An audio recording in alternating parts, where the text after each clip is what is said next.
Hey everyone, and welcome to this explainer. I am absolutely thrilled to be your guide today as we explore a truly fascinating spectrum of the animal kingdom. We're going to take a journey that starts right in our own living rooms, exploring the incredibly intimate, emotional cognition of the household pets we absolutely love. You know, the ones who usually just beg us for treats. But we aren't stopping there.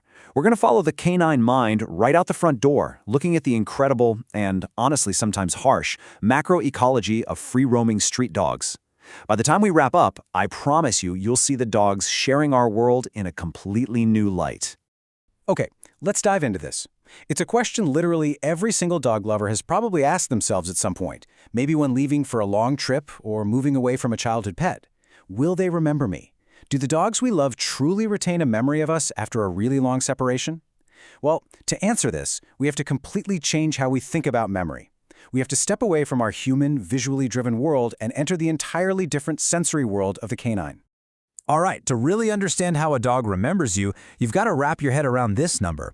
A dog's sense of smell is estimated to be 10,000 to 100,000 times more powerful than ours. I mean, wow! While we experience the world primarily through our eyes, a dog's primary lens for reality is scent.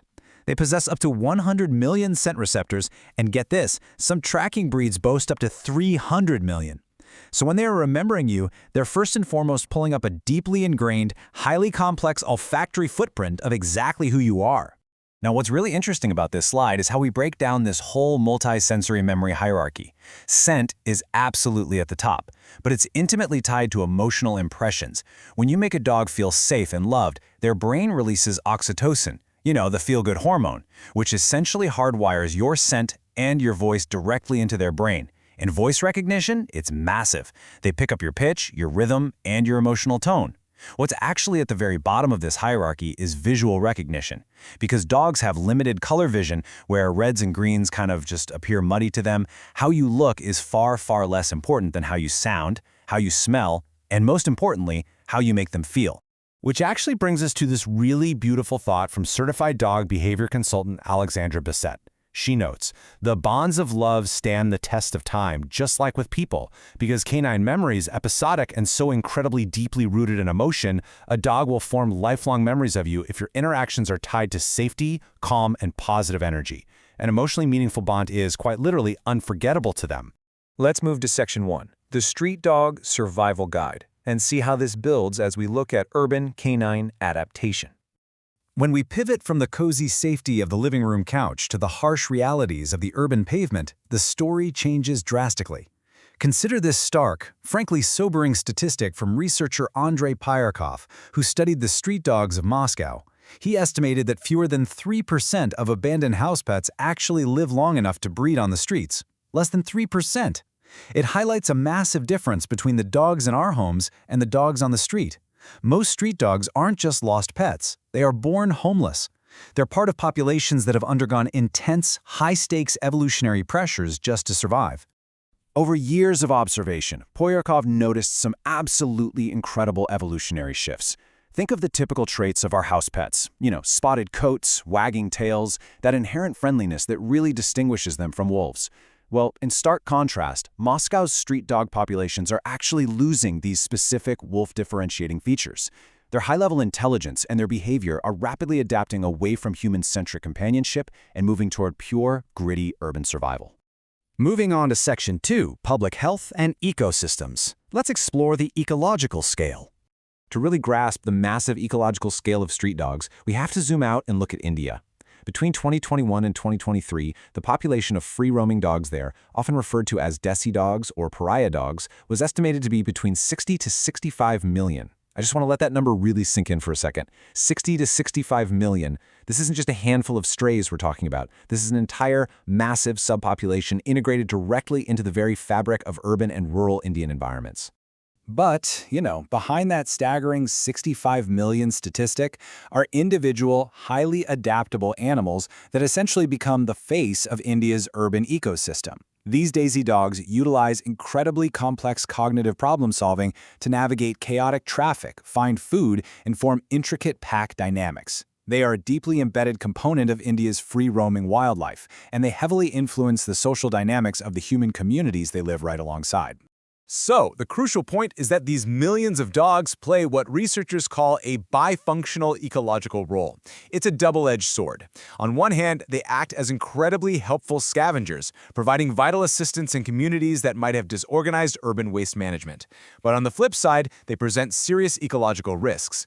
They compete with indigenous wildlife, which can alter local predator-prey dynamics, and they act as major reservoirs for zoonotic disease transmission. And, well, that brings us directly to the stark reality of public health. As you can see here, rabies remains a very high human risk in India, primarily transmitted through dog bites. Meanwhile, diseases like canine distemper and parvovirus cause terribly high mortality within the dog populations themselves, totally breaking down their herd immunity. And then you have leptospirosis, posing a moderate risk to humans through contaminated water, especially during the monsoon season. It's just a deeply complex web of shared vulnerabilities between our species. Now, adding a very modern, kind of scary layer to this disease landscape is AMR, or antimicrobial resistance. Due to the random, uncontrolled use of antibiotics in the environment, stray dogs are now part of an emerging public health threat where treatments literally just stop working. Researchers are strongly advocating for the inclusion of stray dogs in national AMR surveillance programs. Why? Because the health of the street dog population directly mirrors the health of the human environment. We're all in the same boat here. Which leads us to Section 3, Managing Our Coexistence. Let's look at balancing safety and animal welfare. And this brilliantly illustrates a really complex dynamic. These interconnected health risks force us to ask a tough question. How do we share our spaces safely? In India, the human-stray interaction is deeply conditioned by cultural and religious respect for animals, right alongside genuine sympathy. But that sympathy exists directly next to valid public safety concerns, the fear of dog bites, rabies risks, noise nuisances. Any successful management strategy has to carefully navigate this tightrope of community compassion and community conflict. Currently, the most widespread method for population management in India is the Animal Birth Control, or ABC program. This approach focuses heavily on surgical sterilization to ethically manage the dog numbers. However, the data shows that while it can be super effective on a local level, its overall national performance is often undermined. Things like irregular implementation, uneven funding allocation, and sometimes just a lack of deep community involvement can really hold it back. So what's the path forward here? Well, researchers agree it requires a highly interdisciplinary strategy. It's not just about coordinated vaccination and sterilization, it's about grassroots, community-based management. We absolutely need public education on how to read a dog's body language and recognize aggression cues so we can prevent bites. It even extends to urban planning. Actually, think about it. If we purposefully incorporate designated feeding and shelter sites into our city designs, we can drastically reduce human-animal friction on the streets. Ultimately, as we try to figure out this harmonious coexistence, we have to remember where our journey began today. These street dogs, out there navigating traffic and scavenging for survival, possess the exact same cognitive machinery and the exact same emotional capacity for safety and social bonding as the beloved pet sleeping on our beds right now. Which leaves us with this final kind of provocative thought. We know that a dog's memory is deeply rooted in how we make them feel, in those associations of safety, fear, kindness, or conflict that can literally last a lifetime. So as we shape our urban policies, build our cities, and walk our local pavements, we have to ask ourselves, how will our cities be remembered by them? Thank you so much for joining me for this explainer. I really hope you walk away looking at every single dog you meet, whether they're on a leash or on the street, with a whole new level of understanding. See you next time.